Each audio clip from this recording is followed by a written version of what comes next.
Listen to this chord progression and see if you recognize it.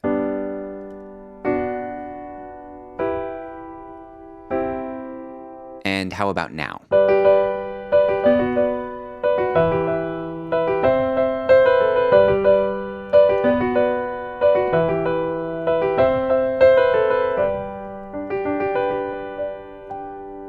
We can get from version A to version B with just a handful of classic piano arranging techniques.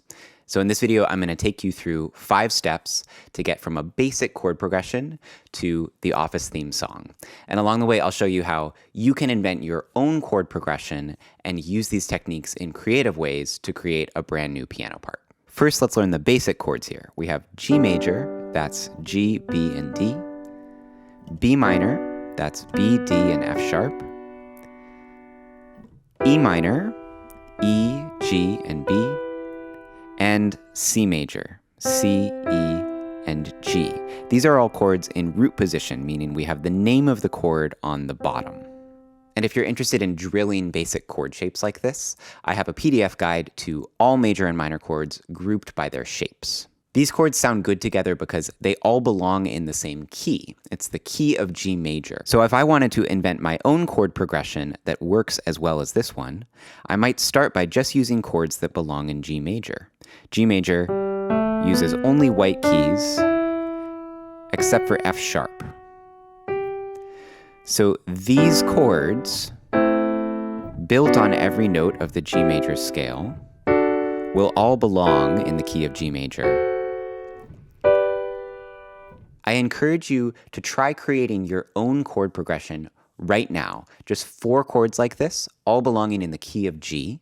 And that way you can follow along with this video and not only play the Office theme song, but play your own brand new composition. Here's an example chord progression that also belongs in G. G major, D major, A minor, E minor. I love the sound of this chord progression, where the Office chord progression uses the 1 chord, 3 chord, 6 chord, and 4 chord. And those numbers are just coming from where are the root notes coming in the order of notes in this scale. My chord progression uses 1, 5, 2, and 6. You notice, so far we're jumping around a lot to get from chord to chord. In the Office theme song, all the chords are right next to each other, and that's because they're using inversions. Inverting a chord just means taking the same notes that belong in the chord, but putting them in a different order. So for example, this B minor chord, B, D, and F sharp, can also be played with the F sharp on bottom and the B and D on top, and that's where we see it in the Office theme song. This is still a B minor chord, it just has its notes in a different order. So to play all these shapes in the same way that Jay Ferguson played them on the Office theme song recording, you're going to want to start with G in root position, B minor in this second inversion shape, E minor in first inversion, so that's G on bottom and then B and E on top, and C major in second inversion, so G, C, E from bottom to top. And now we can just play through the chord progression with better voice leading. That would sound like this.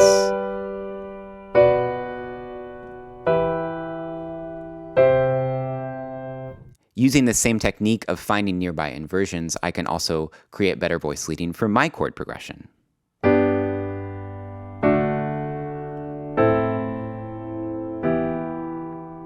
And now I encourage you to do the same for your chord progression. Now let's introduce some of the rhythm that we hear in this theme song.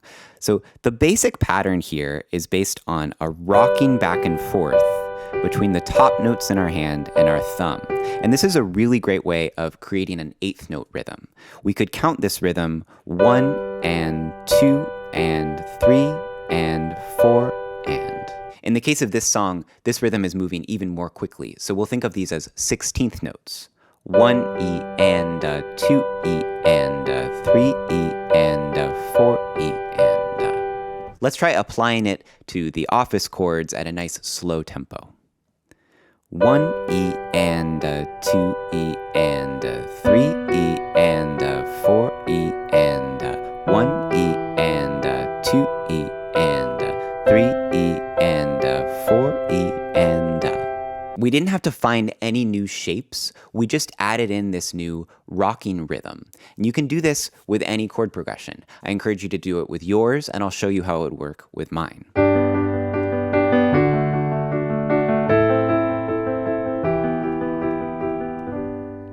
Now you notice this is sounding closer to the Office theme, but it's not quite the same rhythm. And this is actually just because in the Office theme song, we're leaving out some of those 16th notes. We're leaving out some of the subdivisions of the beat. It's like 3 of these 16th notes are now silent, but the coordination is basically the same. On the beat always happens in the upper part of my hand, and off the beat happens in the lower part of my hand. So before we had 1 E and 2 E and now I'm just going to leave out 3 of those notes. 1 E and 2 E and So the 2 E is silent now, but those subdivisions of the beat are still happening, and you can kind of keep track of them in your head, and that's going to help you have better rhythm. So if we apply that syncopated rhythm to the rest of these chords,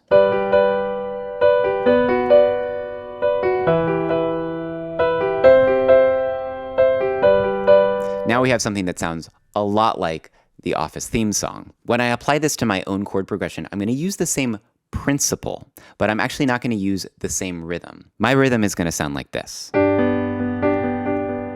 So I'm playing 1 E and 2 E and I'm actually just leaving out one of those 16th note rhythms, but it still has a really nice effect. It breaks up the rhythm a little bit so that it's not just this pure back and forth. It's a little more delicate.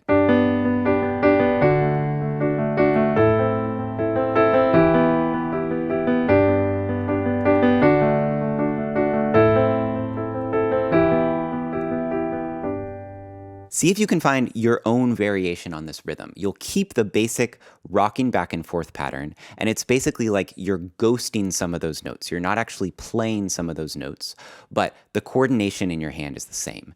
And this principle is the same as how guitar players can keep a basic up and down stroke chugging, but just avoid hitting the strings some of the time. And by keeping that back and forth motion going, it's a lot easier to keep steady rhythm, even if you don't actually want to play on every one of those divisions of the beat. We're almost there. We have one piece left to arrive at the original keys part for the Office theme song. That's this part on the C chord. So this is just a variation on the rhythm, and we have a few added melody notes here at the end. So first we have this upper part of the chord once, twice, 3 times, and then single notes on B, A, and B. Sped up a bit, it sounds like this.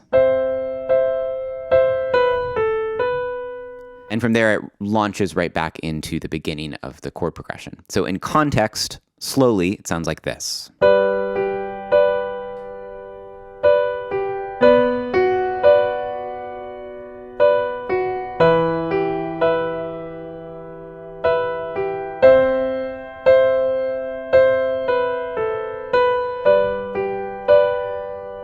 And that repeats. So in my chord progression, I'm going to improvise around now and use this as inspiration. In the last chord of the progression, I'll add some different rhythm maybe, and I'll play around with other notes from the scale.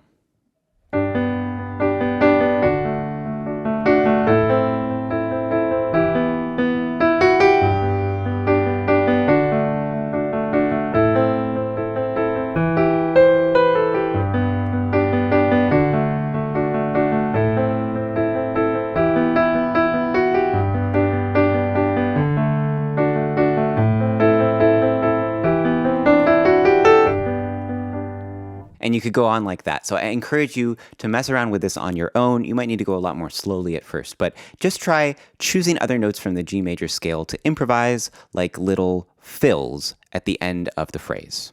And there's one last bonus piece here, the arpeggio that happens at the end.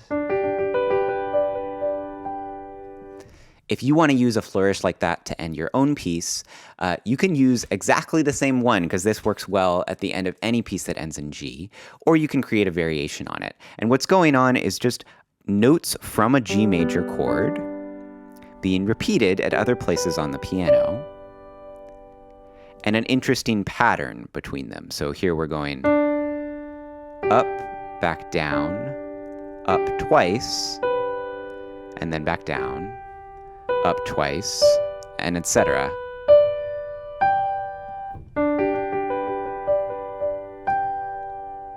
So that'll sound a little different if you start on a different note from the chord. And you could also create variations on that pattern very easily. And that's it, 5 principles behind the Office theme song. Now you can learn other piano parts like this more easily, and you can write parts like this on your own. I want to thank my good friend Jacob Mann for suggesting this video idea. You should check out his channel and his original music because it's amazing. And remember to subscribe for more piano education like this. My name is Ted. Happy practicing.